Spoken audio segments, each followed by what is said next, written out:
but I see graffiti in this area, and I see the maintenance could probably be improved, but the city's strapped, I guess. Friends of the Chemung River Watershed is encouraging Elmira residents to help get rid of the graffiti that keeps appearing on city parks like Beecher Park on Cypress Street. Yeah, that's a concern too. When you got kids involved, you think they should prioritize some money for kiddos, and go around these, fix them up. I know there's a lot of maintenance involved, but if you get the best interest for kids, I think you can do upgrades. Locals like John say more attention, maintenance, and updates are much needed. I give the city a D for their quality of what they do with the parks, unless they can show me otherwise. Last week, Big Fox observed the illegal dumping in McKinnon Park with no secure fence to keep out children and pets, posing a safety issue.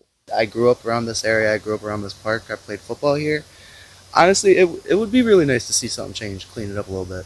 Friends of Chemung River say they were waiting to hear from the city about whether the dumping is a code violation and the status of the property the trash was found on before they could proceed with cleanup. Today, the area was still unfenced and trash remained in the pavilion. It's all, to me, honestly, I think it's all neglect. Locals say the Brick Pond Park playground usually has graffiti on it, and one of the benches has been broken for years now. It's city owned.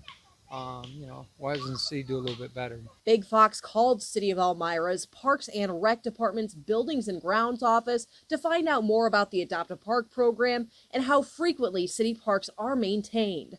However, Buildings and Grounds could not immediately be reached for comment. Sonia Ellison, Big Fox News, Elmira.